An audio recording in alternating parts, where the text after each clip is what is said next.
Camé Actu, où nous vous apportons des mises à jour diables sur l'actualité du Cameroun, et si vous êtes nouveau sur cette chaîne, veuillez vous abonner pour plus de mises à jour.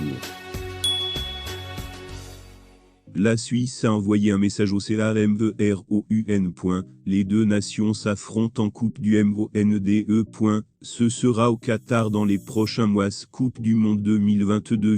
Après le discours musclé des tout, la Suisse envoie un message fort à son Rigobertson. Le sélectionneur-manager des Lions Indomptables doit redoubler d'efforts pour la prochaine Coupe du Monde qui s'annonce à Qatar. Il doit revoir sa technique et sa stratégie s'il veut vraiment éviter le danger avant les rencontres officielles au Qatar. La Suisse a envoyé un message fort et retentissant au Cameroun, et particulièrement à son et tout futur adversaire du Cameroun en Coupe du Monde. La Suisse s'est imposée 1-0 face au Portugal en Ligue des Nations Faris de Frovi, Le buteur et ses partenaires envoient ainsi un message fort à tous leurs adversaires du groupe G au Mondial Qatar 2022. Le message est clair, nous n'allons pas nous laisser faire face au Burundi. La semaine dernière en Tanzanie, le Cameroun a décroché une victoire, mais la performance collective de l'équipe n'a pas été du goût du président de la FECAFOOT. Il n'a pas mâché ses mots après avoir piqué une grosse colère, dont la vidéo a fait le tour des réseaux sociaux. D'aucuns pensant que le Pichichi a exagéré dans ses propos, d'autres soutiennent qu'il n'est que dans sa droite ligne de motivateur.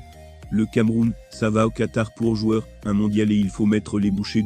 Après sa sortie musclée, Samuel Eto'o a reçu des soutiens de taille. Un lion indomptable crache ses 4 vérités à Samuel Eto'o, le sceau de l'anonymat. Un ancien lion indomptable a réagi à la sortie de route de Samuel Eto'o après la prestation non aboutie des lions indomptables face au Burundi. Ce dernier, même s'il ne dénie pas le droit à Samuel Eto'o de faire cette sortie, ce dernier craint des effets néfastes. Sa réaction a été publiée par le confrère Ndamba Webtoon, a bien sûr le droit de parler au lion, où il veut et quand il veut, mais il faut maintenant qu'il comprenne qu'il y a d'autres paramètres, que son franc-parler exacerbé par son autorité nouvelle est en train de revoir ses objectifs à la baisse, car il ne sera vraisemblablement pas champion du monde au Qatar. Mais est-ce la faute des joueurs? Je ne pense pas, ils jouent déjà au maximum de leur capacité. Le président Eto'o sait aussi que ses autres enfants ne pourront pas faire mieux que cela. CDM ne se gagne pas par décret devant les microspires encore. Il a eu le mérite, avec son statut de meilleur joueur africain, d'y participer à plusieurs reprises, avec les résultats désastreux que nous connaissons.